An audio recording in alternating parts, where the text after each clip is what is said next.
夏言是吗？是。这次被盗的方案你都经手了是吗？是。徐总让你全程参与了项目的制作与运营是吗？是。为什么是你？公司有很多比你经验丰富、比你资历深的人，这么重要的项目交给你一个刚入职的新人，合适吗？因为这个项目的理念最初是由我提出的。这个决定与你和许成义的私人交往有关吗？什么意思啊？你和许成义什么时候认识的？是徐总来星辰收购爱瑜伽的时候，具体日期那个不重要。在那之前你们认识吗？不认识。哦，几年前我们见过一面，但谈不上是认识。你离开星辰科技进入 SG， 是许成义亲自给你发的面试邀请，也是他亲自录用你的，对吗？是。那个时候你们已经是恋爱关系了，对吗？没有，当时我有男朋友。他名字叫林浩。是。你们怎么知道的？你和林浩已经准备结婚了，他为你放弃了北京的工作，来到新州，对吗？这和闺蜜星球有什么关系吗？如果你没有什么需要隐瞒的，我希望你能正面回答我们的问题。我们是准备结婚了，可是你却甩了他。那是因为他跟他上司发生了关系。你和你的上司呢？那是在我跟林浩分手之后。可是我听很多人说，你和林浩的分手是因为你对许成义产生了暧昧的态度。这只是林浩的借口。不单单是借口吧？对于分手这件事，你对林浩就没有一点点愧疚吗？没有。我问过很多同事，他们都说你是非常重情义的人，从不让身边的人委屈受气。可偏偏对这个为了你放弃好工作、好前途、只身来到新州的人，却一点内疚都没有。是不是因为你之前已经给了他某些补偿？补偿？什么意思啊？我们询问了制作闺蜜秀的公司，他们说这款应用是与林浩的公司联合开发的，制作方案也是林浩提供的。你是说……这不是很明显吗？林浩的公司曾经濒临破产，而他之所以会来新州开公司，也是因为你。而你为了赎罪，我没有。我们分手是因为他出轨了，我不欠他任何东西，更不会因为他出卖我的职业道德。因为他出轨了。如果他痛改前非，你会不会和他和好？绝对不会。你有这个信心？是。那许成义也有这个信心吗？我听说他也是个非常重感情的人，他为了不让林浩继续纠缠你，所以他就把公司方案泄露给林浩，是吗？你不觉得这个想法太幼稚了吗？做调查的时间久一点就会发现，人做蠢事的理由通常都很幼稚。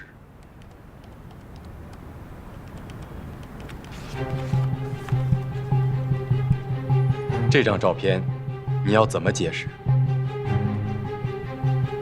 我不知道这张照片是什么时候发生的，但只是一张握手的照片，能证明什么？是的，一张照片证明不了什么，但它足以令董事会人心惶惶。不过是更新版本的方案泄露而已，不至于到这个程度吧？不是方案的问题，你知道董事会最关心的是什么？股价。这种小事不会影响到股价。这件事情对股价没有影响，但是让人们开始注意林浩这个人了。现在连记者都盯上他了。你还记得用户资料泄露的时候，有人做空 SG 的事吧？这事儿和林浩有关系啊？经过调查得知，林浩的公司刚刚得到了一笔投资。这笔钱和做空 SG 赚来的钱，这当中一定有着错综复杂的联系。如果真的有内线交易的话，那我们应该请警方介入啊。一年有多少内线交易？能够找到真凭实据的，又能有几件？就算警方介入，就真能找到结果吗？只能影响公司的声誉。何况，董事会不会让这样的事情发生的。小许，我个人对你还是比较信任的。但是你也知道，因为算法的事情，董事会有很多人早就对你有所不满。现在，你又被抓到了这样的把柄，这件事情已经超出了我所掌控的范围。所以呢？所以，公司希望你能因为个人身体原因休假一段时间。那夏言怎么办？最好能够主动辞职。他是不会辞职的。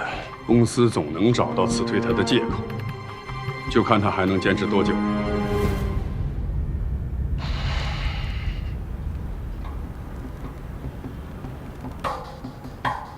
你真打算休长假？林浩这事突然人间蒸发，根本找不到他，就无法证明我和这件事情没有关系。继续留下来只会引来更多敌意。都是我不好，是我害了你。傻瓜！如果背后真的是薛宁在搞鬼，那应该是我害了你。我没什么，大不了我就重新找工作。可是你失去的太多了。我就不能重新找工作？你为了SideOp的算法努力了那么多年，如果你现在离开公司了，那个算法是不是就跟你毫无关系了？你怎么知道的？谁告诉你的？我之前就听说过一点。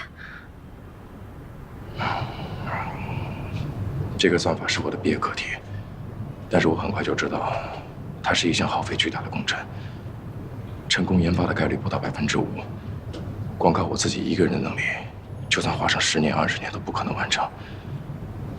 这个时候 ，SG 向我抛出了橄榄枝，说会无条件支持我，对我唯一的要求就是入职 SG。那 SG 对你来说是知遇之恩？算是吧。所以你才没有跟林蔚一起去美国。当时我的想法还没有得到普遍的认可。如果我这时候去了美国，我在几年内无法获得相同的资源与空间，所以无论是为了我的研发，还是为了报答 SG 对我的信任，我都应该留下。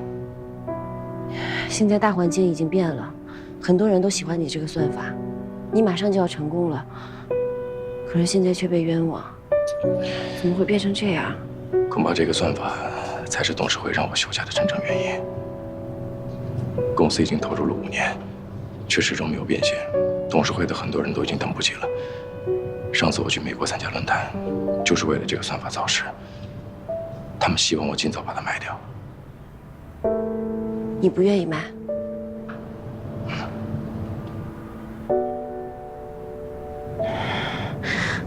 那你就更不应该休假了。万一……其实这些年，也一直是董事长在默默支持我。但是最近我感觉他的压力好大，想法也逐渐在改变。现在又出了这件事，如果我继续死扛给他施压，可能会适得其反。但如果我后退一步，也许会有转机。既然这样的话，我是不会离开的。你休假是为了顾全大局，如果我也辞职的话，那就证明真的是我们向李浩泄的密。我不会这么认输的。我就知道你会这么做。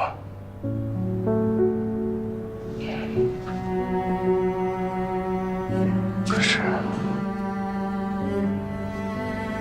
有你一个人在公司，会很难。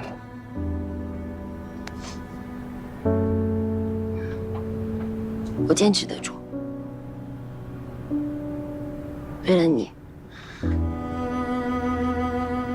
为了我们。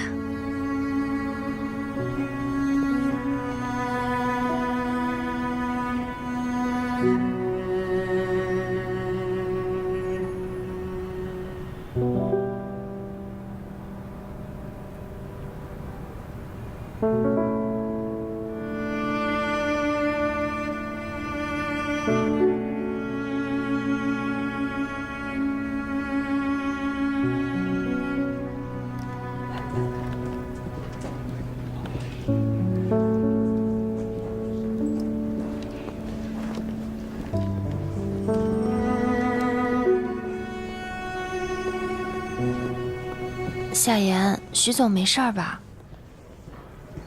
他只是休假一段时间，随时都会回来的。我们相信徐总不会做那样的事的。你告诉徐总，我们都会支持他的。董事长怎么这么糊涂？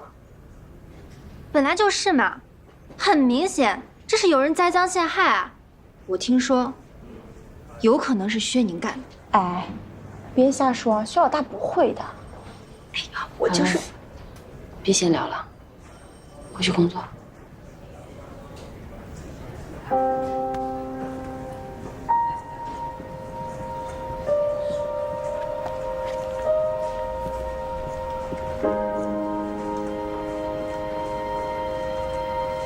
徐总已经走了。嗯。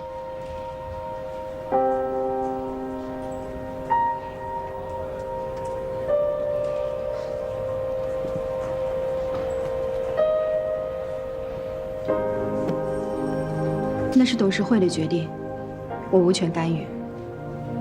但我说过，我不会让任何一个运营部的人背黑锅。所以只要我在，他们没法随意开除你。但如果你想辞职的话，我也可以理解。我不会辞职的。我希望你能想清楚，你将要面对的是什么。公司已经不信任你了，你留下来不但得不到任何发展的空间，而且一旦出了什么差错被开除的话，可能以后你在这个行业都很难继续发展下去。为了争一口气，值得吗？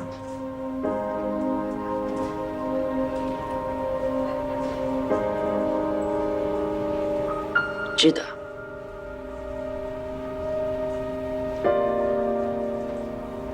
那好，既然你这么坚持，我会用我的能力来帮助你。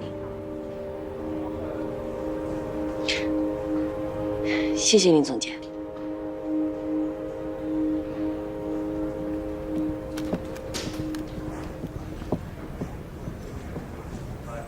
林薇是个女强人，在美国那么多年，之所以回国，就是因为在国内可以拿到更高的身价。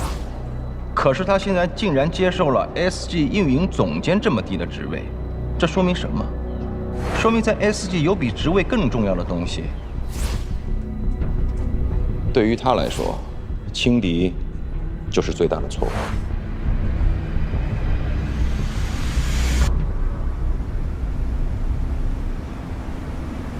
谢谢你肯见我。怎么突然变得那么客气？当初把我堵在厕所，让我听她说话的小女孩上哪儿去了？那时候觉得只要努力就会有成果。现在开始患得患失。这人呐就不能谈恋爱，一旦谈了恋爱啊，整个人的缺点就暴露无遗。怎么了？开始怀疑林薇了？你怎么知道？坐。你如果怀疑别人，就会去找许成义，只有林薇不一样。因为你不想在没有十足的把握之前，在许成义的面前说他前女友的坏话，对吧？嗯。说说，为什么怀疑他？是你最开始跟我说的，他一定另有所图。但你并不相信。嗯。然后就是林浩那件事，如果没有人帮他的话，他自己不可能做到的。这件事情，许成义是明白的吧？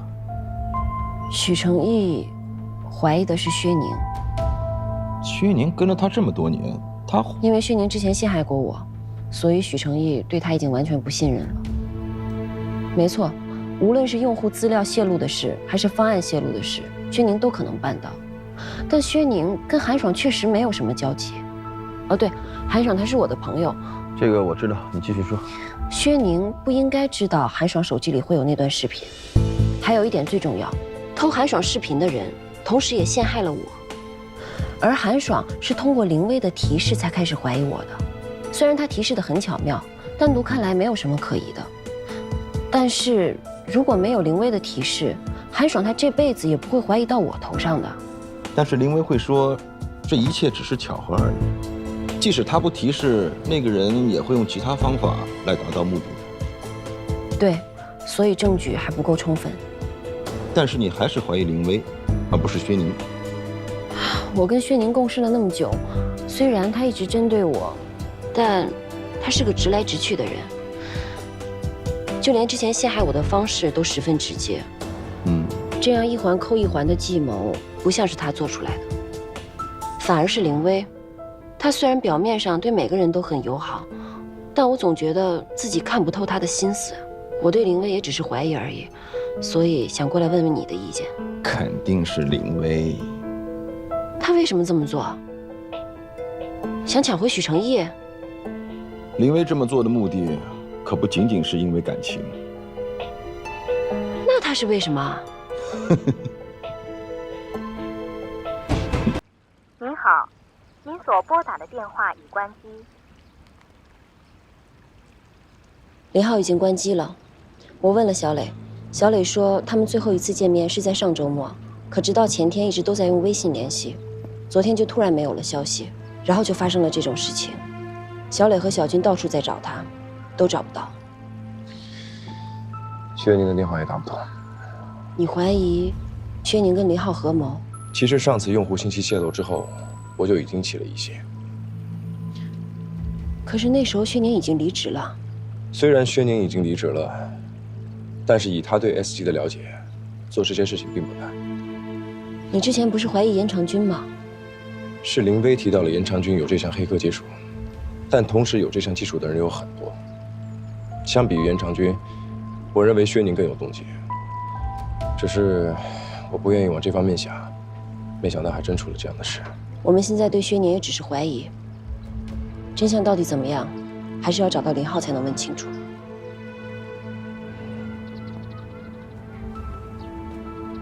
小磊，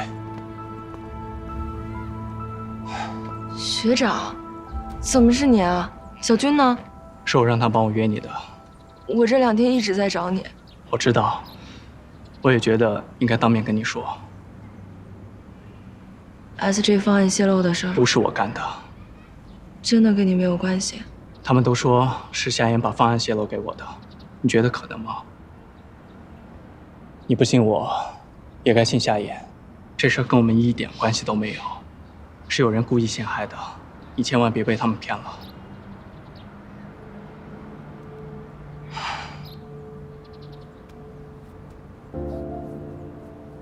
这几天你过得还好吗？挺好的。你的眼睛怎么有点肿？为我哭了好几次吧？他们都说你在捣鬼，我又联系不上你，我就……对不起，让你受委屈了。那些小报记者天天追着我，我只能把手机关机。过了这段就好了。过了这段，我们又可以天天在一起了。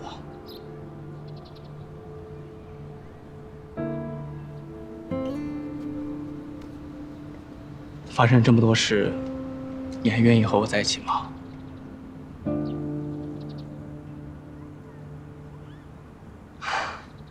我就知道，你不会在我最困难的时候抛弃我。小磊，你是这个世界上对我最好的人，我一定不会辜负你的。好，你的银行卡给你。不用了，现在不都是手机支付吗？还是放在你那儿吧，万一有急用呢。我有钱，你不用管我，拿着。没事，我手头不紧。听话，总有用得上的时候。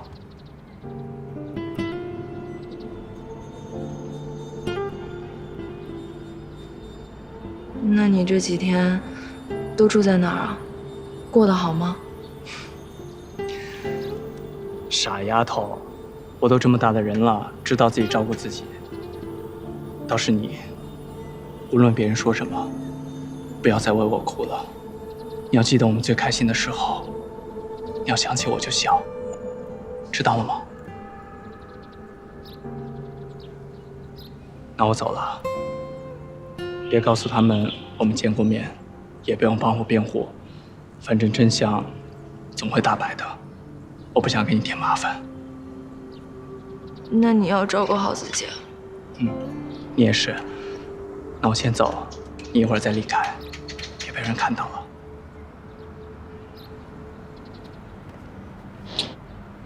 走了。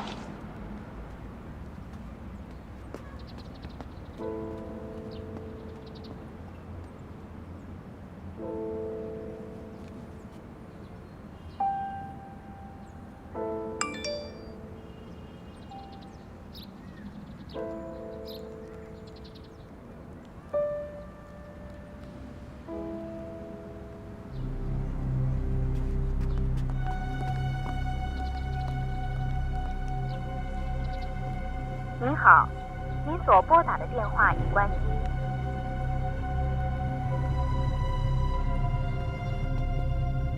哎，姐，喂，小娟，你知道林浩去哪儿了吗？是浩哥让我约的你。我知道，我刚刚跟他见过面了，但是我给他打电话，电话已经关机了。我不知道啊，不过他前2天用小号联系了我一次，他让我帮他看看他们家门口有没有记者，他是不是回家了呀？出什么事了啊？哦，我知道了，我马上回家。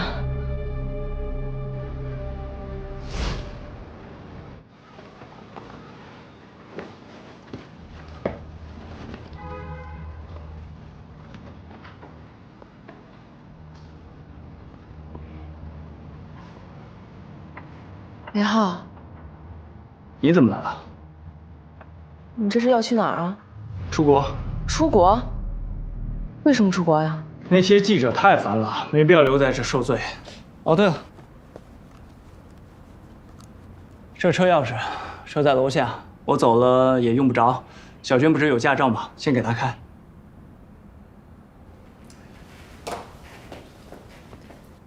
你要去多久？不知道，半个月吧。我的工资卡里为什么多了50万？你是我女朋友，我给你钱花有什么不对吗？这么短的时间，你哪来的这么多钱啊？我公司赚的呀。你给了我这么多，你是根本不打算回来了，对不对？你能不能不要这么多问题 ？SJ 的方案是你泄露的吧？是你收了别人的钱，故意陷害给夏言的，对不对？你为什么要这么做？我为什么不能？他对我那么无情无义，你也看到了呀。真的是你，你为了报复，你把自己的人生都给毁了。毁了又如何？你说的对，我不如许晨毅，我哪一点都不如他。之前我以为自己很能干，可是才用了几个月，我的公司就垮了。我能干，我简直就是个笑话。我这么个废物，回来又如何？你只是不适合当老板，你可以找别的工作呀。就算我愿意回去找工作，现在还有哪家公司肯要我？所以你就……至少我能拿到钱。既然我不能比许晨毅好，那就让他跟我一样糟，一样遭人唾弃，这样不好吗？包括夏言也要遭人唾弃吗？估计是。他看不起我，他背叛我，我就得让他付出点代价呀。是你先背叛了他。我没有，我告诉他我只爱他，可他竟然怪我欺骗了郝杰。郝杰跟他有什么关系啊？这都是借口。他那个时候已经决定和许晨毅在一起了，所以就是找个借口来把我甩了。我一定会让他付出代价的。你和我在一起是为了报复吗？一开始是的。他那么快就和许晨毅在一起了，我不甘心啊！我不能让他觉得我是一个没人要的可怜虫啊！但那只是一开始。你和我在一起之后，你对我那么好，事无巨细的照顾我，没有任何怨言，对我也没有任何要求，而且就算我再落魄，你也是不离不弃。你还把你所有的积蓄都交给我，我又不是木头，怎么会不感动？我是真的喜欢你了。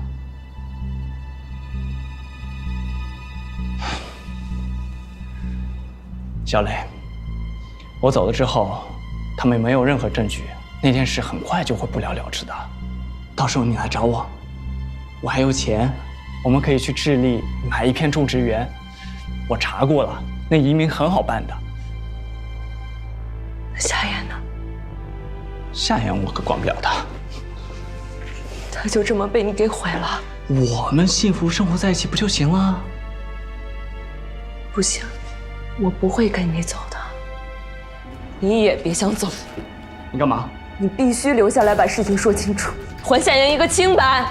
盗窃商业机密会被判刑的。你知道会被判刑，为什么还要做这种事情？李浩，你听我的，你去自首吧，这样的话还能少判几年。几年？1天也不行。我对你不好吗？临走前我还冒险去看你，还给你留下这么多钱，我哪有对不起你？我不能就这样看着夏言被你给毁了，我不能不管。为了他，你就要背叛我？把护照给我，给我！我不给，给我！我不给，给我！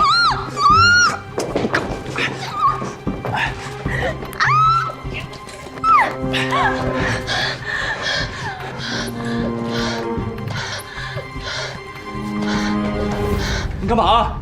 放开！你别想走，放开！别想走！让你先放开！不放！你有病啊！我再跟你说一遍，你放开！你不要逼我！你为什么要这样啊？我让你放开！你放！为什么这么对我？你为什么这么对我？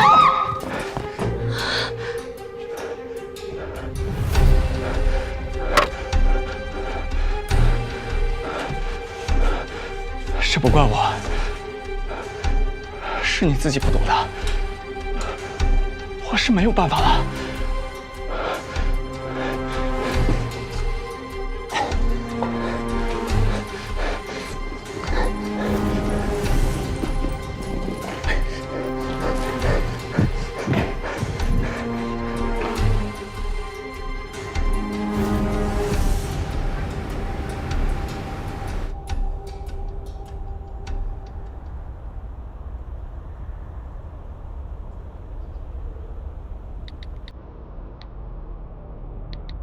你姐在我家受伤了，你赶快去救她。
大家手上工作都放一放，过来开个会。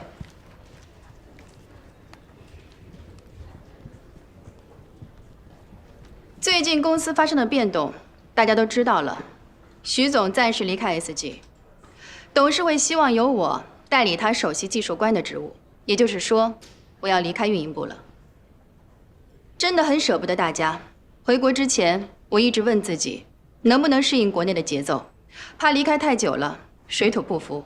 没想到跟大家合作的如此愉快，让我对 SG 有了归属感，也让我知道回国的决定是对的。谢谢你们。林总监，那你就别走了呀。对啊，你走了我们怎么办？大家不用担心，运营部会由另外一位你们非常熟悉的人来担任领导。让我们一起来欢迎 SG 运营部的新任领导。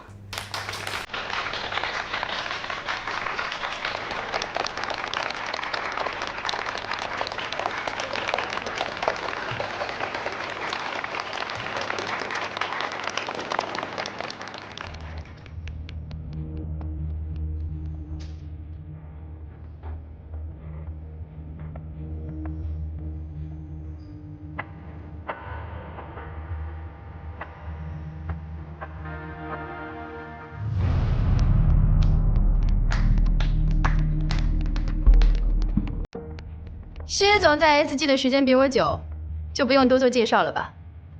薛总，运营部就正式交给你了。我还要去向董事长述职，我先走了。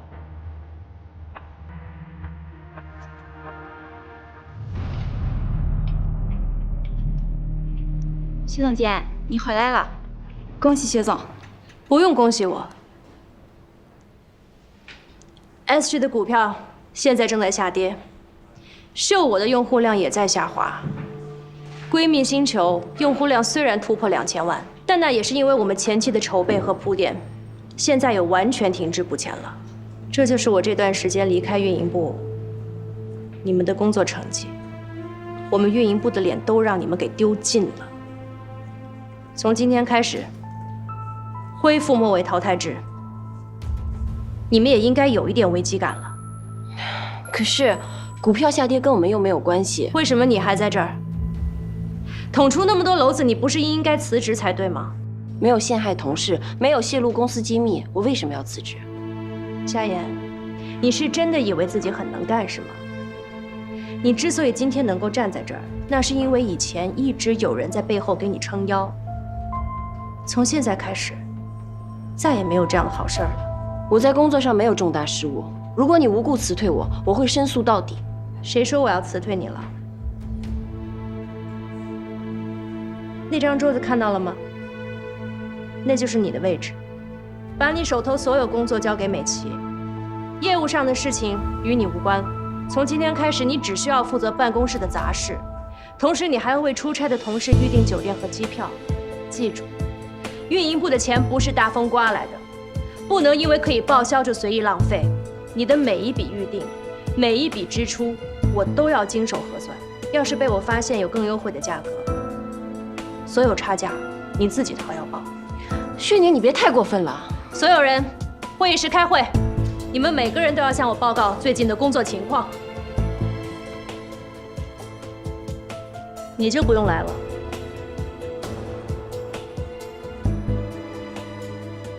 为什么会回来？他为什么要这么对你？我就知道都是他搞的鬼。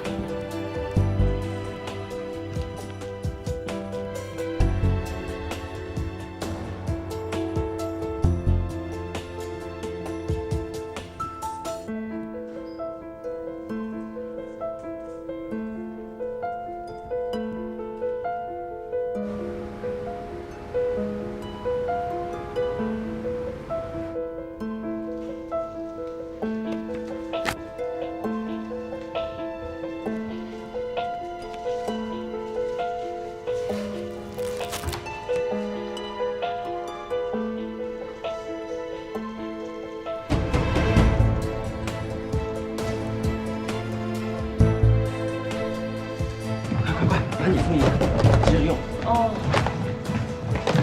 大人，刚才把这个打出来，一会儿开会急着用啊。哦，好。夏言，这个需要复印10份。夏言，活动日期改了，所有带有日期的那一页都需要重新印。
夏言，老大让你订明天晚上新州最高级的日料，4个人。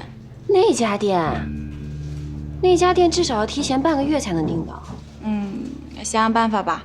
明天来的是日本庆应大学的教授，很重要的客人。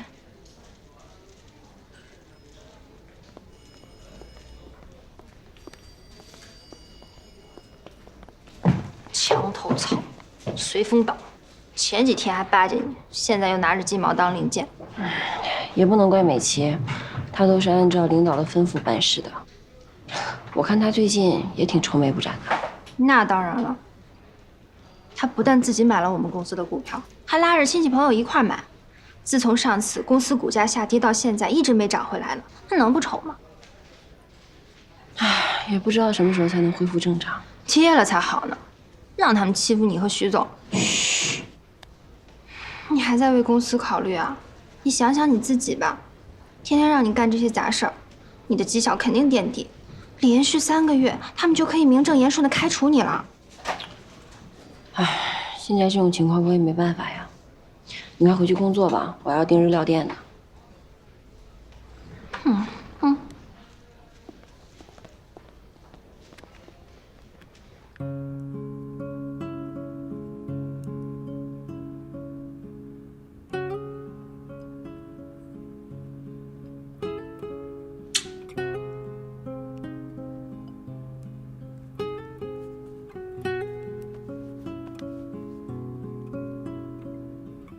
你尝尝，到底给不给我吃？给，尝尝，好吃吗？挺好吃的，还不错。你今天怎么突然想吃寿司啊？今天啊，在公司帮他们订日料店，看了好多日料的图片，看得我都流口水了。所以我就想着等下班买回来跟你一起吃。这家店我吃过，虽然不比他们那种顶级日料，但是味道还可以，是吧？顶级日料。他们要招待什么人？好像是日本庆应大学的教授，但具体请教授做什么我也不清楚。薛宁请的。好啦。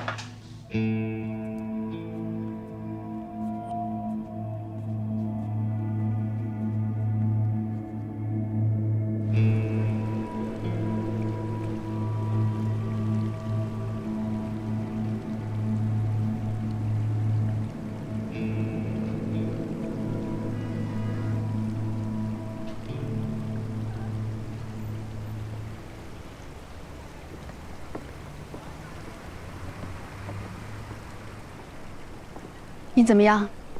还好吗？我没什么事儿。我约你来主要是为了夏言吧。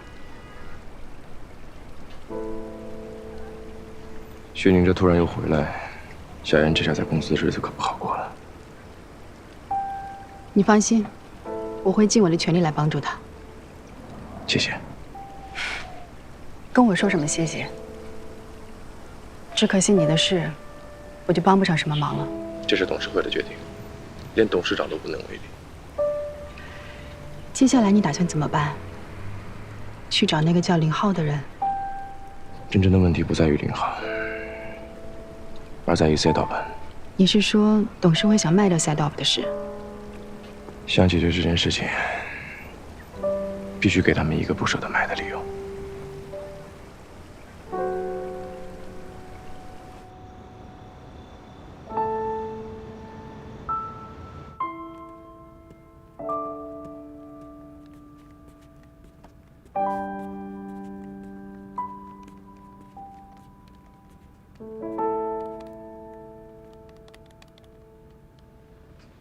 你已经下班了？呀，这都快6点了，我都还没做饭呢。我去给你做饭吧。哎，你别去了，我去做吧。那怎么行啊？你都工作了1天了，该休息下。没事儿，我现在的工作一点都不累。菜在冰箱吧？完了，我菜都没买。啊？我本来想的是吃过中饭之后再去买菜的，结果这一屁股坐这儿，从上午到现在。你不会连午饭也没吃吧？我订点外卖，我们一起吃。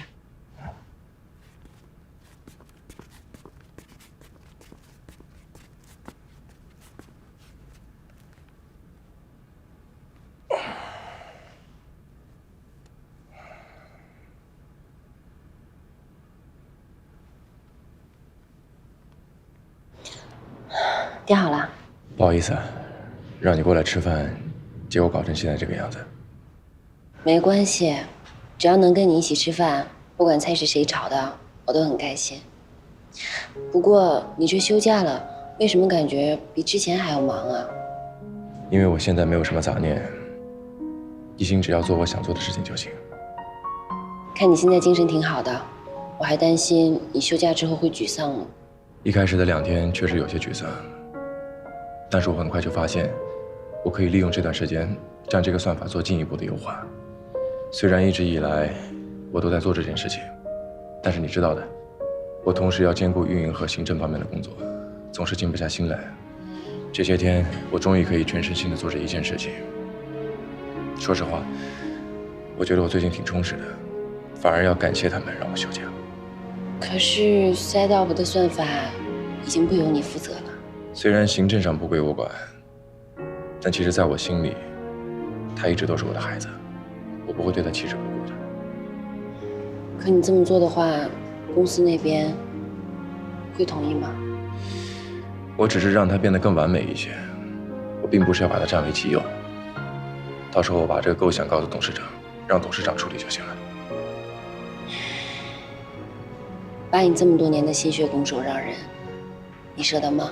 对于我来说，能够让更多的人使用我设计的算法，我就已经很开心了。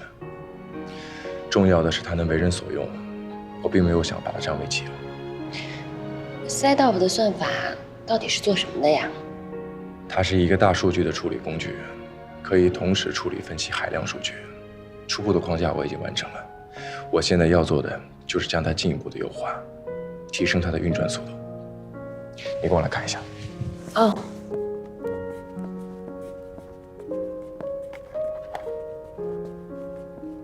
你看，这是一个测试软件，它目前的得分是68分，而我要做的就是让它变成85分。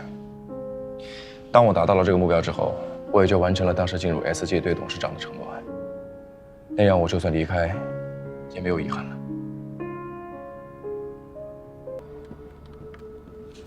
薛总，我辞职。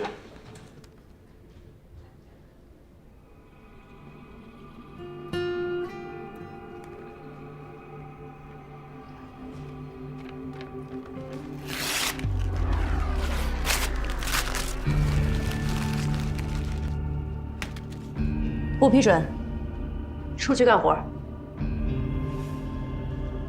好嘞，薛总。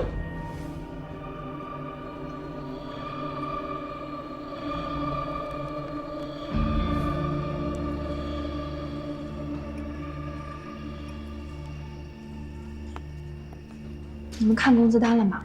你这月绩效多少？还不到平时的1半。你呢？我的也是少了很多，都不够我这个月还账单的了。夏言，怎么了？你看工资单了吧？是不是少了？当然了，大家都少了，而且还不是少了1星半点儿。我一点也不意外。可是为什么会这样呢？再这么下去，这日子真是没法过了。我这月的房租还没……我知道你们有很多不满，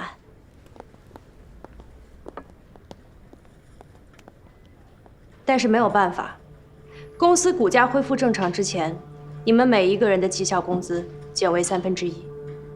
可股票下跌又不是我们的错。对呀，技术部的问题为什么要我们来承担损失？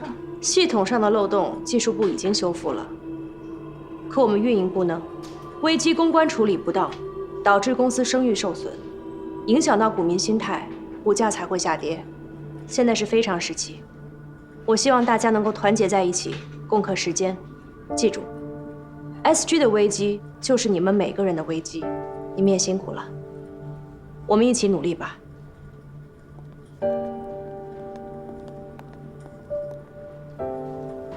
共克时艰，我们是挺艰难的，谁知道他呢？他有本事别拿工资。哎呀，别担心了。哎，听说我们公司在和美国谈一个大合同，只要合作谈成了，股价一定会上去的。到时候一切都会好的，都会好的。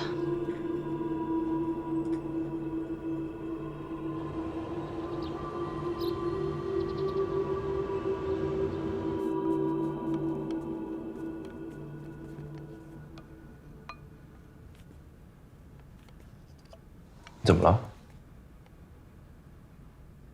没事啊。那你这4碗饭是怎么回事？我倒过去。哎，我来吧，去那坐着。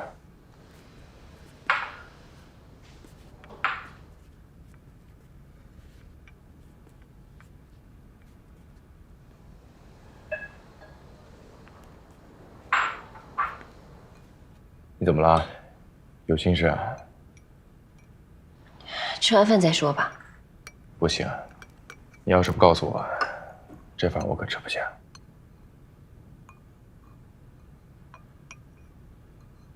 我在公司的内网看到，说 SG 要把 SideOp 的算法卖给美国一家公司，签约仪式在下周1。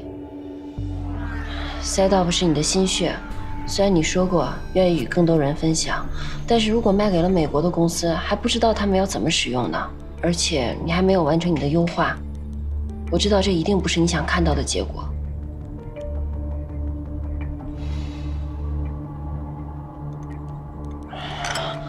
我真想冲上去告诉他们，这个算法是我男朋友做的，他们没有权利背着他这么处置。你先吃吧，吃忙的事儿。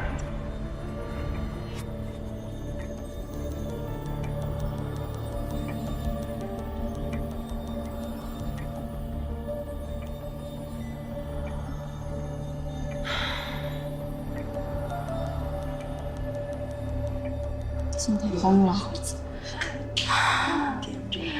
我花了好多钱去买的，快愁死了。完了，这下彻底完了。那你说我们买的股票是留着还是抛了呀？公司的股票还能涨上吗？我真的一点都……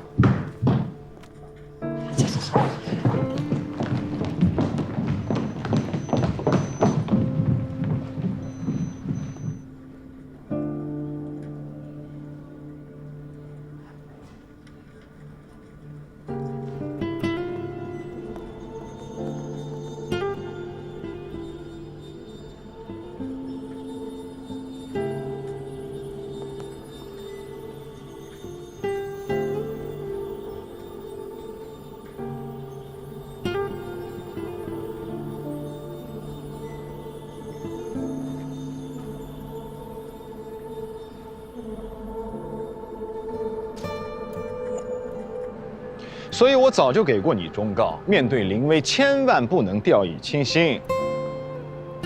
果不其然吧，给你看样东西。这是什么？这是他在购物网站上的记录。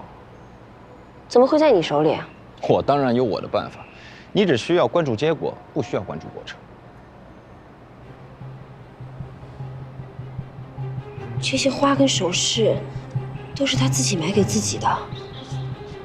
她所谓在国外的男朋友，完全是虚构的。早就跟你说了，你不信吗？信息时代，人做了每一件事情都会留下痕迹。现在的实名制的手机号绑定了各个网站，绑定了各个账户，人在互联网上根本就是透明的。现在，你可以相信我了吧？他为什么要这么大费周章？我问你，你一开始对他是什么态度？我很尊重他，但是敬而远之。后来呢？他渐渐地进入到我的生活里了。所以这一切是他早就计划好的。没错。哎呀，夏言呐，夏言，这回你是碰到对手了。想好怎么跟许成义说了吗？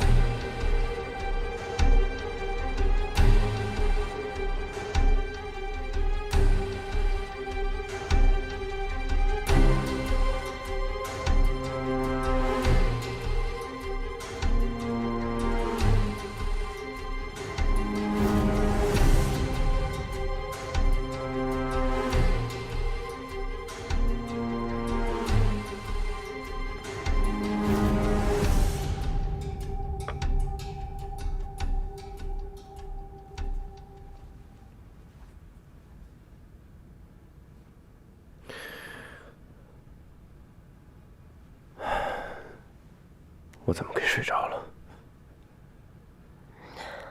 累坏了吧？吃点东西吧。我真的没什么胃口，我还是去忙吧。哎，时间都快来不及了，你这样拼命也未必赶得及，要不然你去找董事长谈谈吧。你去看一下 SG 的股价就明白了。最近的负面新闻太多，股价连续在跌，这时候 SG 需要一剂强心针。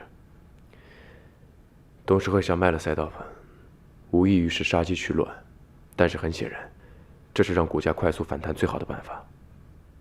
他们这么做也是迫于无奈，所以无论我怎么晓之以理，动之以情，都不可能改变董事长的决定，除非我让他看到赛道粉不但有潜力，而且有真正的更大的价值，这样才有可能有新的解决方案。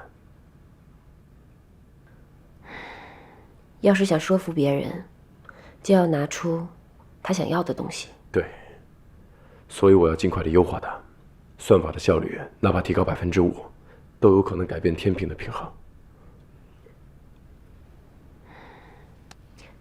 那你去忙吧，如果你饿了的话，就把东西吃了。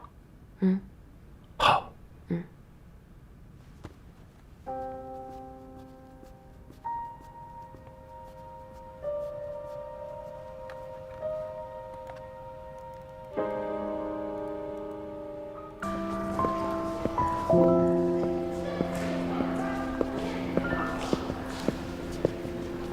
你好。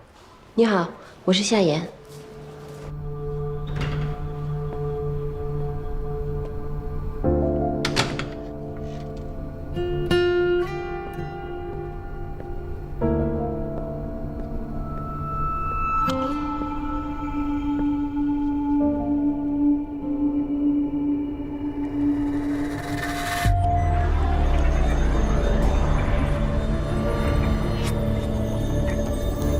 你怎么来了？我来看小军，顺便。小军，你告诉他，我一定要告他，他把我伤成这样，我一定要告死他。大桥上的监控我们已经找到了，是你推小军下去的。我推他那也是正当防卫。你应该好好看看正当防卫的定义。录像可以证明，小军已经停止动手打你了，你却还想置他于死地，这根本就不是正当防卫。你还把他姐姐打成重伤，而且还准备潜逃出国。你觉得法官会偏向谁？小磊，他现在怎么样了？你是真关心他，还是担心他死了你也活不成？我没想要伤害他。他那么爱你，你怎么忍心那样对他？你就是来骂我的吗？夏野，这一切都是你的错。要不是你勾搭上那个许晨毅，他的老相好就不会回来报复，小磊就不会受伤，我也不会被关在这里。一切的罪魁祸首都是你。所以，你承认的是林薇在背后指使你。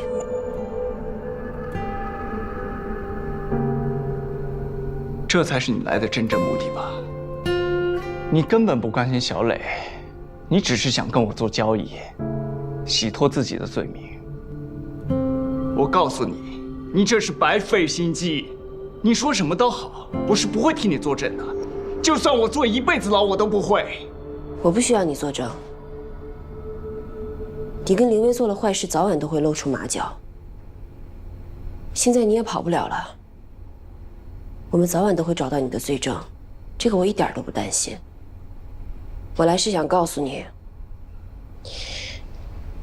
你给小磊的钱已经转回到你账户了。小磊跟小军决定不再追究你了。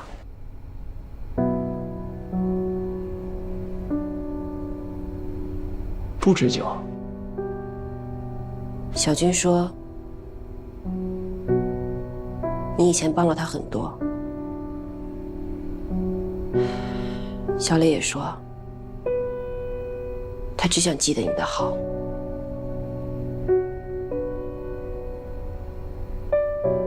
两个蠢货。虽然他们不追究，但你还是会因为你的所作所为受到法律的制裁。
蠢货。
今天就是签约仪式了，算法怎么样了？新的版本已经完成了，要先跑一轮测试。等我有了结果之后，我就去见董事长。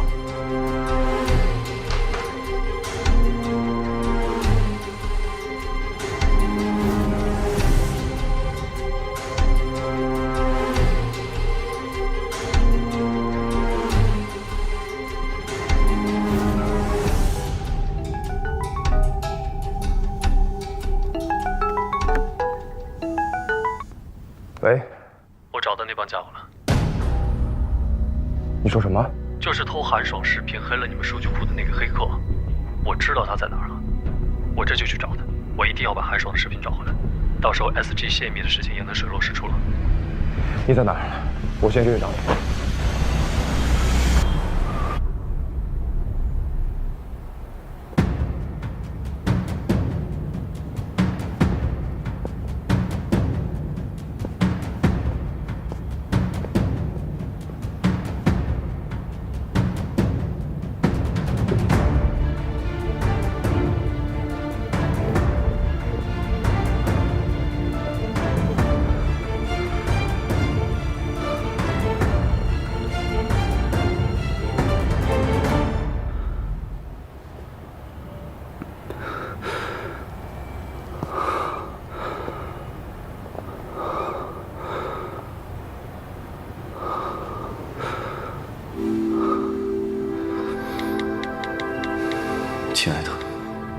我去做我该做的事了。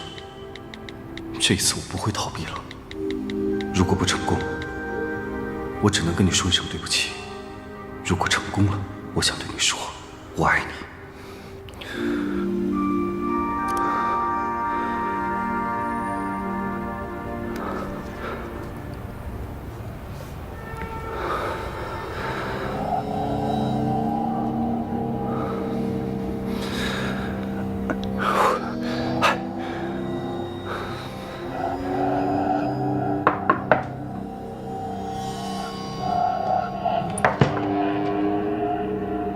你找谁呀？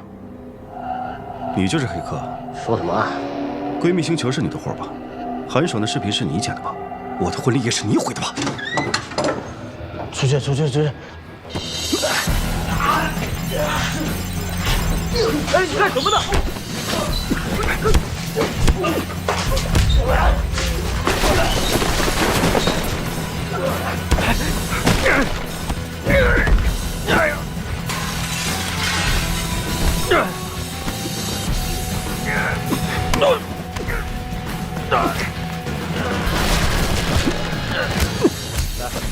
是120吗？这里有人打架。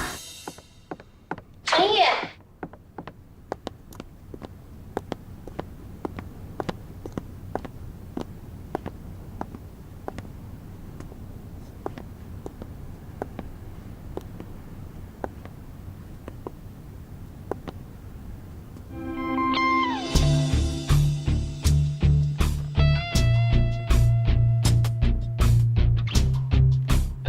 成功了！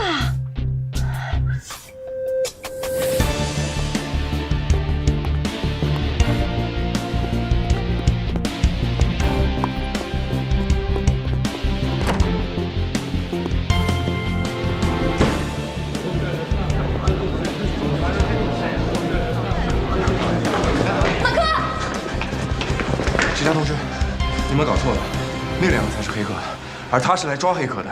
确实是马先生叫我们来的。在马先生来之前，我们有把所有的事情给搞清楚。我们把所有的事情调查清楚之后，我们会给你个圆满的交代。先生同志，我跟我朋友说2句话行吗？谢谢。来这干什么？原始视频我已经找到了，能还你一个清白。傻不傻呀？你就为了那个视频去打架？我马小克第1次结婚，他们就把我婚礼搞砸了。婚礼上让你受那么多委屈，是我对不起你。我不在乎那个视频。你不在乎，我在乎。听我说，你听我说。我卧室的窗台上养了一株绣球花，你帮我照顾好它。许成义，他们跟我说了，指使他们的是一个从美国回来的女人。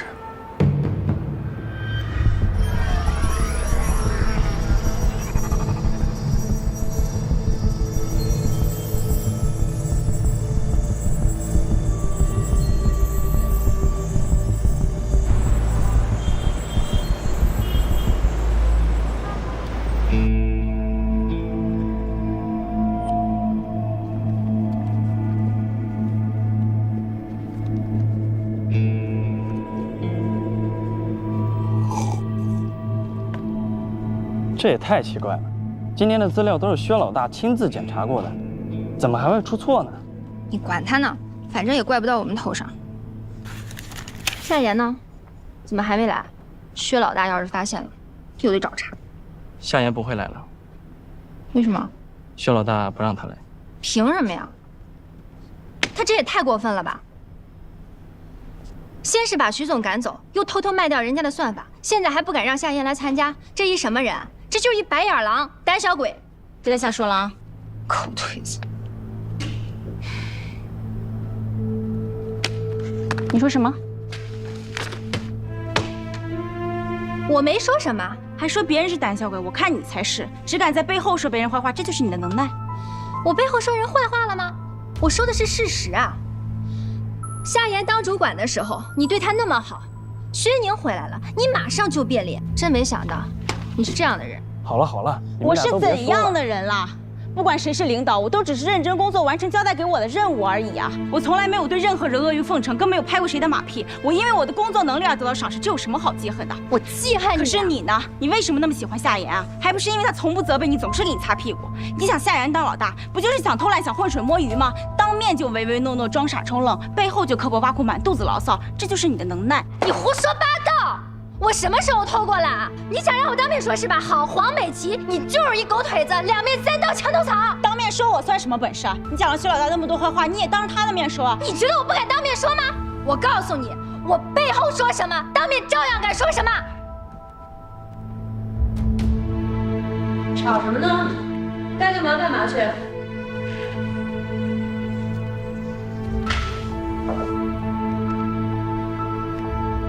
都站在那儿干嘛呢？手里都没活是吗？艾米，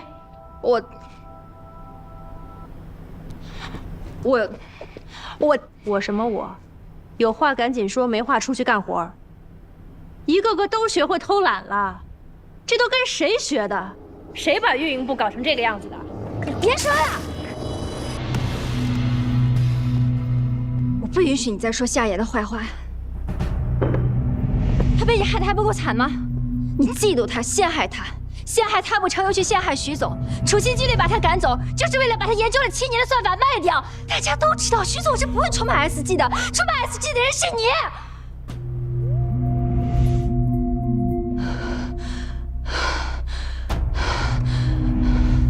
你。说完了吗？我说完了还不走？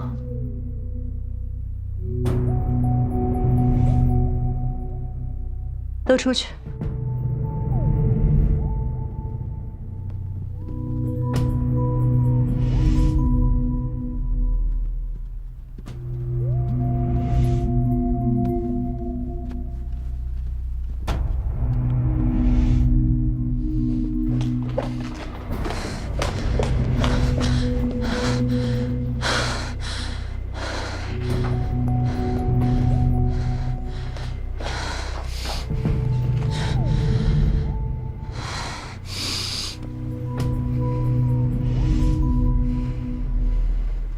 要不要去换身衣服啊？一杯水而已，不要紧的。董事长是不是快来了？应该快了。刚才那番话，真应该让董事长也听一听，说不定他会改变主意呢。改变主意？说许成义和林浩联手，这不太可笑了吗？他们2个人是情敌关系，怎么可能扯到一起去呢？你说的对。等签约仪式结束之后，你看就跟董事长好好谈谈。结束再谈，恐怕有点太晚了。就应该早一点让董事长知道，到底是什么人，出于什么目的，一直在 SG 内部搞鬼。你是说公司里面有内鬼？当然了，泄露资料这样的事情，只有公司内部的人能办到。不然你以为当初你请我回来，我为什么毫不犹豫的就答应了？我就是想看看，这个人到底是谁。有我在，你是不会得逞的。你什么意思啊？你是说，泄露资料的人是我是吗？你出现之前，公司一直风平浪静。自从你来了以后，先是用户资料外泄，股票下跌，接着方案泄露，商业机密被盗。你敢说这一切都与你无关吗？薛总，你记错了吧 ？SG 的风波不是从我进公司开始的，而是从假账门开始的。刚才艾米也说了，是你嫉妒许成义和夏言，所以你陷害了夏言。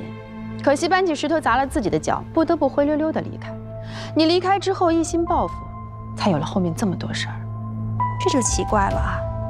既然你觉得是我搞的鬼，那为什么又要向董事会担保把我请回来呢？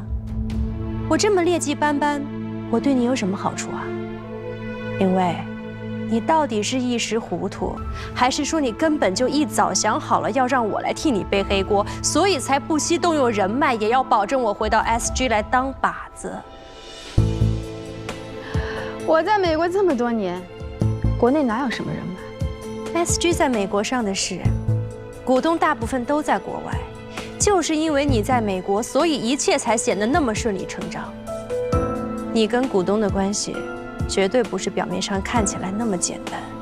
当初我头一天刚离职，你隔天就上任顶替了我的位置。你以为这么快的入职速度，正是没有人脉能完成的事儿吗？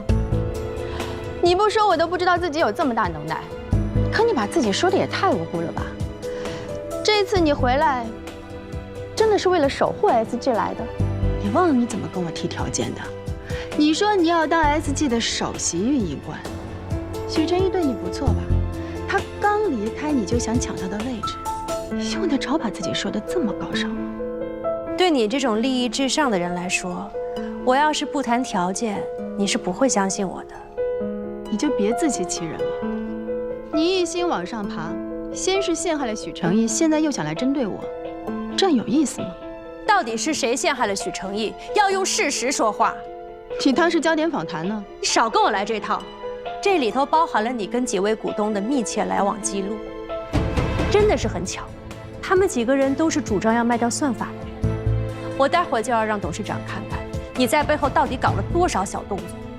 你到处散播对算法的不利谣言，你希望 SG 赶紧以低价把算法卖出去，这样你好坐收渔利。可是许成义呢？他不甘心自己多年的辛勤研究就这样被低价贱卖掉了，再加上他有董事长的支持，所以才顶住了压力保出算法，让你不能如愿。于是你被逼无奈亲自下场，你泄露资料，制造丑闻，引发 SG 的危机，你闹得董事会内部人心惶惶，你又挤走许成义，促成这次签约。这种事情光靠臆想是不行的，你好歹像假账门事件一样设个圈套什么的。夏言呢？他不敢来吗？我没让他来。哦，你不敢让他来，是怕大家想起你卑劣的栽赃手段吧？你一边维护着许成义，一边又排斥夏言，这么做也是为了迷惑我吗？我之所以不让夏言接触任何实质性的工作，就是为了不给你任何机会可以在他身上做文章。你在保护夏言？那你为什么把庆应大学的教授请回来站台？难道不是尽快把算法卖出去？当然不是。我之所以把2位教授请来，是因为他们参加了算法的底层搭建，他们能够证明算法的潜力和价值。只有这样才能让你无法轻易得逞。让教授来站台，提高算法的出售价格，不错。薛宁，我以为经过了假账门事件，你应该心里很清楚，你在许成义眼里根本没有什么价值，是可以随时被遗弃的。没想到，你还是这么执迷不悟。执迷不悟的人是你，是你不相信人与人之间除了利用，还有真正的感情。感情？你对许成义有感情，他对你有吗？他的眼里只有夏言，你怎么就这么傻？当年我认识许成义的时候，他的一心也只想着你。我也问过他同样的问题，去挂念一个背叛了自己的人，是不是有点傻？他告诉我说，我们之所以会珍惜感情，不是为了别人，而是因为我们知道自己的感情有多珍贵。你这一套就用来自我催眠吧。你刚刚说了这么多，说我布了这么大一个局，就是为了要让 SG 尽快把算法卖掉，这样做对我有什么好处？购买算法的公司一定跟你有关系。我劝你还是不要在这里丢人现眼了，谁会信你这种没有证据的胡言乱语？他们没有证据，我有。你怎么来了？今天是我们 SG 和美国 X 公司的签约仪式，你来干什么？我来看看你和你的老公，还有他的 X 公司是如何夺走你前男友的心血的。你在说什么？我没有老公，我和 Edison 已经离婚了，而且他和这家公司也没有任何关系，或者就算有，至少我不知道。哎，我说林薇啊，你每句话里面要有多少的谎言呢？我这里呢有2份文件，一份可以证明你并没有离婚，还是已婚人士；这另外一份呢可以证明 X 公司的真正的持有者就是你的老公安德森。林薇，你这是要把 Sadop 卖给你自己啊？真的吗？爱丽丝还有家这么大的公司呢，我居然一点都不知道。我们俩正在打离婚官司，这个信息对我太有用了，估计我能多分不少财产了。学长，谢谢你啊。哎，我在中国都可以查到 Atkins 公司真正的持有者是谁，难道你在美国的离婚律师会查不出来吗？事实上，你跟 Anderson 的公司遭遇了财务危机，所以只能假意打离婚官司，找一个借口，可以互相推诿，为的是拖延还债的日期。事实上，你们是不会真的离婚。谢谢你对我和 Edison 的感情这么有信心。看来我也该做一个相信感情的人。这些年，你们的事业纠缠在一起，强行撕裂，两个人都会遭受重大的损失，所以只是计算而已，跟感情毫无关系。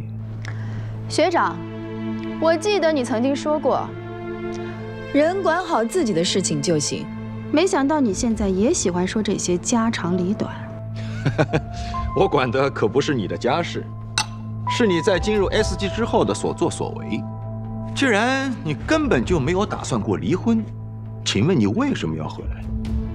如果我没有猜错的话，你就是为了 Sadop。当你发现许成义在美国替 Sadop 造势，当你发现算法已经完成，你觉得只要握住它就可以拯救你们濒临破产的公司，所以你展开了行动，加入了 SG。我说的没错吧？你想太多了吧？我的公司要破产了，所以我回国工作，给自己找条退路，有什么问题呢？别人不了解你，我还不了解你吗？你这个人呢，一心只想往上爬，不可能给自己有退路。你居然去了美国，就没想过要回来。你既然有了自己的公司，就不可能再去给别人打工。你不是一个愿赌服输的人，不可能屈尊降贵，更不愿意伏低做小。你口中的我，有雄心有抱负，我这么上进有什么错 ？OK， 有雄心当然没问题，但是有贪心就过分了。泄露 SG 客户资料的是不是你？做空 SG 股票的人是不是你？你这么说有证据吗？如果不是你做空了 SG 的股票，请问你们公司哪里来了那么大一笔钱？我的资金来源为什么要跟你汇报？先不说资金来源，我记得当时危机已经解除了，你完全可以收手回去做你的老板。如果这样的话，至少表面上看上去你还是很干净的，没有任何把柄握在别人手上。但是你没有，为什么？因为你太贪心了，你一心只想得到 Sadop。你说的这些我根本没有做过。没做过。这2份文件就是最好的证明。退一万步来说，就算我想得到算法，就是我贪心吗？你应该比谁都清楚，最初我也有参与算法的设计。那已经是7年前的事情了，当时你就已经退出了。不管退不退出，算法里都有我的想法、我的理念在。凭什么你接触过的东西，你就觉得永远的属于你呢？为什么不呢？许成义如果自己能够掌控也就罢了，可是他性格那么软弱，在 SG 这么大的公司里总是被人辖制，他迟早把控不住，要把算法交出去。现在不就是这样的情况吗？就算我不在 ，SG 也会把算法卖掉。与其卖给别人，为什么不交给我？没有人比我更理解算法的价值。所以你就千方百计地陷害许成义，把他赶走，把 Sadop 据为己有吗？我没有陷害成义，我可以告你诽谤。告我诽谤，证据在我的手上。你少跟我来这套。你可以把他们拿给董事长看，我也会去跟董事长解释。我跟 Edison 确实没有办完离婚手续，可是我们已经分居了，跟离婚差不了多少，现在也没有任何联系。所以他和这家公司有没有联系，我也无从知道。如果董事长不信任我，大可以取消今天的签约仪式，重新找买家。就算 S 进出尔反尔的新闻让股票继续下跌，又有什么关系呢？反正你不是 SG 的股东，我也不是。只要董事长愿意为你的诬告买单，承担损失就可以了。现在请你出去，这里是我们的贵宾休息室，你要等董事长，外面等。我告诉你，林伟，不要这么盛气凌人的跟我说话。新洲市采莲路白领公寓501室，听着耳熟吗？没听说过。那你呢？这有什么意思啊？警察在那儿抓到2名黑客，那2名黑客就是入侵闺蜜星球数据库的人。我不管你们是谁主导了这件事，在警察查出真相之前，我希望你们自己去公安局自首。许成义，你怀疑我？你觉得是我陷害了你，我在打算法的主意吗？我现在还不确定。连严长军都相信我，知道是林薇在后面搞的鬼，为什么你在怀疑我？你应该是更了解我的。就是因为我了解你，你是那么的骄傲，本应该在离开 SG 之后就不再回来，但是你现在为什么会出现在这儿？除非你是别有企图。你说的太对了，我就是别有所图。我在得知有人要害你的时候，我企图帮你，我企图救你，我企图帮你守住最后一块阵地。你自己看看吧，这个证明不了什么。行了，你可以向董事长继续诡辩。董事长怎么决定取决于他的盘算，但是许成义不会再相信你，因为你伤害了他太多。真的是你？不是我。那你告诉我，那段时间你为什么不联系我？为什么打你电话你不接？你说过你不会原谅我的。如果我说我要帮你，你也一定会拒绝吧？你刚才也说了，我是个那么骄傲的人，我不希望我的所有努力在你看起来是在祈求原谅。既然我不需要得到你的感激，那我也就不用上你那儿邀功请赏。可是你为什么要帮我？这么多年来，我一直都在帮你，你从来没有问过我为什么，怎么现在突然就不相信了呢？因为夏言，我承认是我害了他，我错了，但是你也应该知道，不管我害谁，我都永远不会陷害你。为了你，就算我被全世界误会也没有关系。只是我没有想到，误会我的人竟然也包括你。对不起。你不用说对不起，你不欠我的。这次我回来，我想做的，我该做的，我能做的，我全都已经做了，我也不欠你了。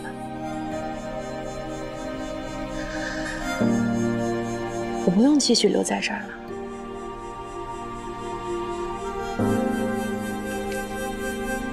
其实你不是非走不可，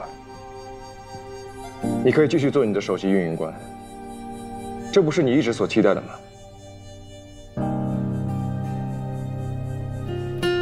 你真的觉得我在意的是职位吗？将功补过的任务已经完成了，在 SG， 我没有任何遗憾了。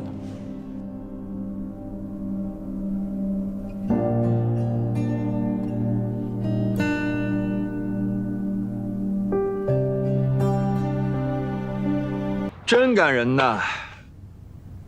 行了，许成义，言归正传吧。当年林薇要卖我的软件，你站在他这一边，他说什么你都信。今天，他要卖你的软件，他说什么你还信。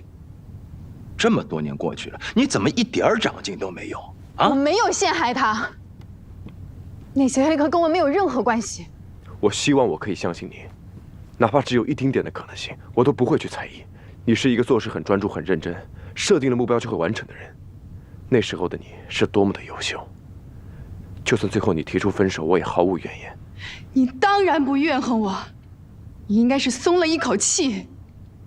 从认识你的那天起，我就告诉你，毕业之后我要去美国。你说你会支持我，你说你会跟我一起去开拓一片新的天地。可真到毕业的时候呢，你却说你走不了。你说你要留下来研究你的算法，这是谁抛弃了谁？这是谁背叛了谁？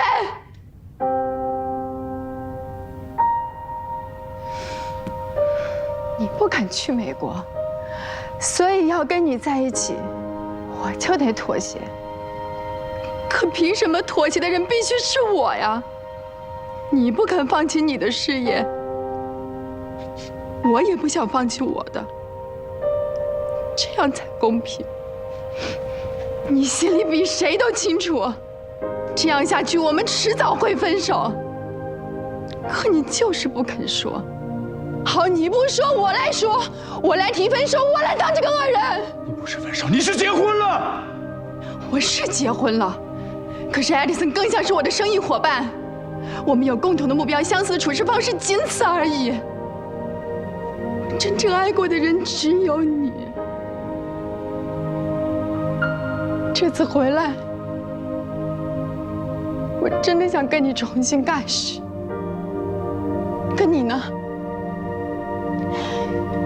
第1天就对我不理不睬，第2天就告诉我你跟新女友的感情有多么的好。你知道我有多伤心吗？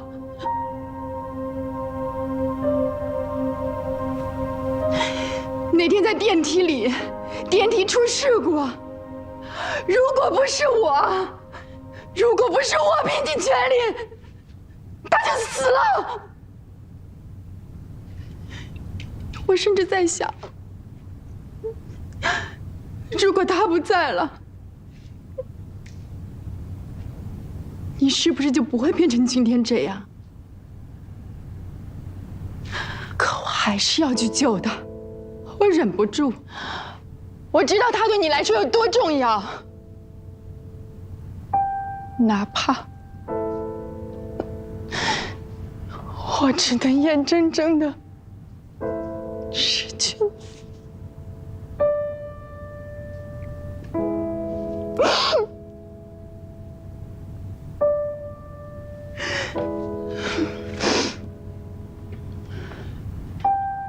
我每天看着你们亲亲爱爱的在一起，就算我再难过，我也不能表现出来，因为只想让你幸福。别在这假装深情了。那你为什么要在韩爽的婚礼上放那段视频？什么视频？你别装了，视频就是你放的。我根本不知道你在说什么。好，那我给你理理清楚。你在韩爽婚礼上放视频的事情，本来做得天衣无缝，但是你太沉不住气了，事后亲自出马，去韩爽面前诬陷我，说视频是我泄露的。那时候我就已经怀疑你了。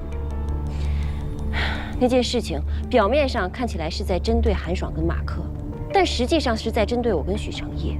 你表面上祝福我们，却在暗地里搞破坏。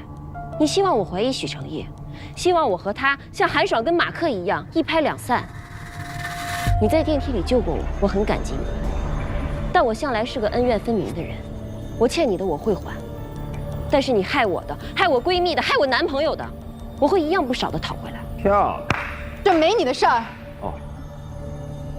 所以你打算怎么办呢？也去董事长那里告我的状吗？公司上上下下都知道我救过你，你现在却反咬我一口，到时候声名扫地的是你还是我？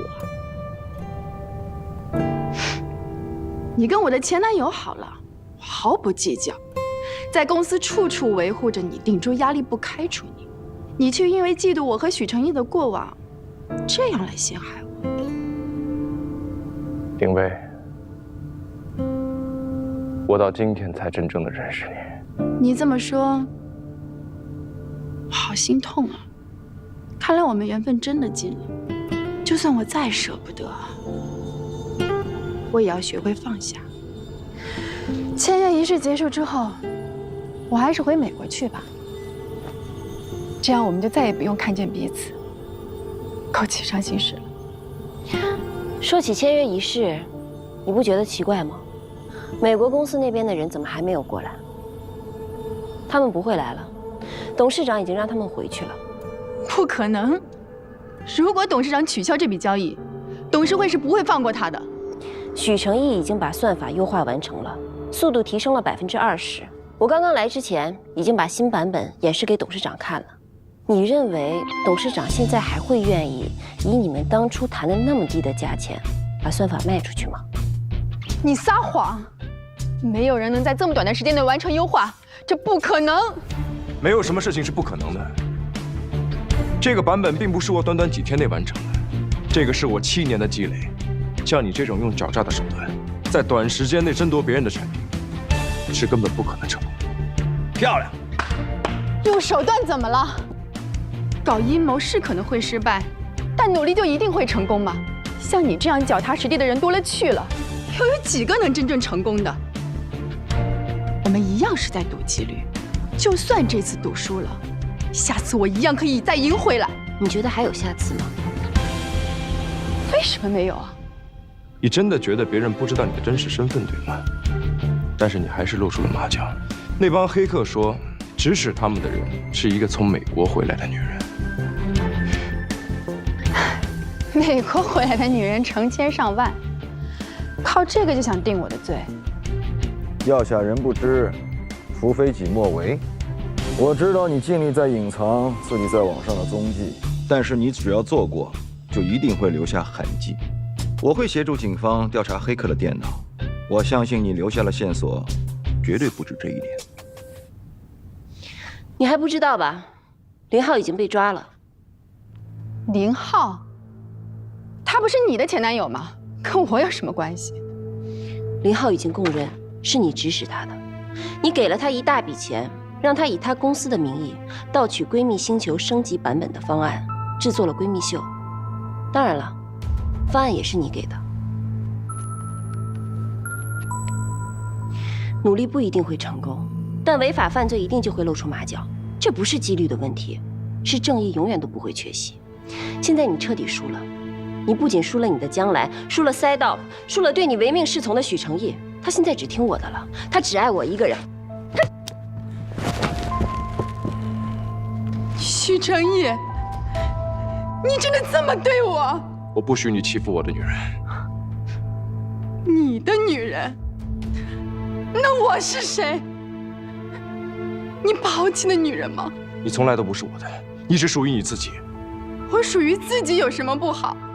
独立自主有什么错？你要的不是独立，你要的是所有人都屈服于你。当初在你看来都是优点，现在全都成了缺点。明明是你变了，为什么怪我？其他人都必须按照你的想法去执行。你要看着我，所有人都是你的棋子，你就应该为你所做出的一切付出代价。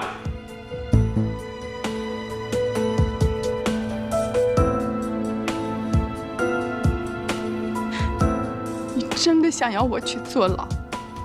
不过是泄露用户资料，就算我被抓了，我也判不了多久。等我出来了，我一定要彻底的整垮你，让你失去一切，让你体会我现在的心情。你承认了，方案是你泄露的。这是公安局的张警官，他想跟你聊聊。两位，是这样，关于 SG 用户资料泄露的事，你需要跟我们回去协助调查。你挖坑给我跳？给你挖坑，让你走上绝路的，是你自己。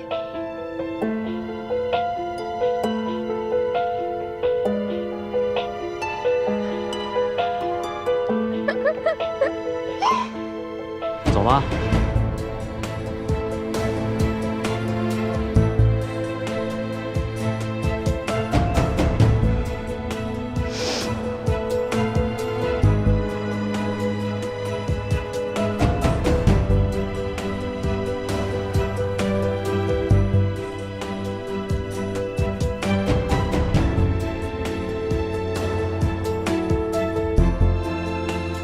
林浩真的愿意去这个？林浩的嘴很硬，什么都不肯说。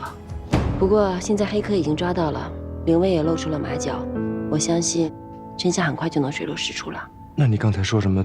他输了你？我只是为了激怒他。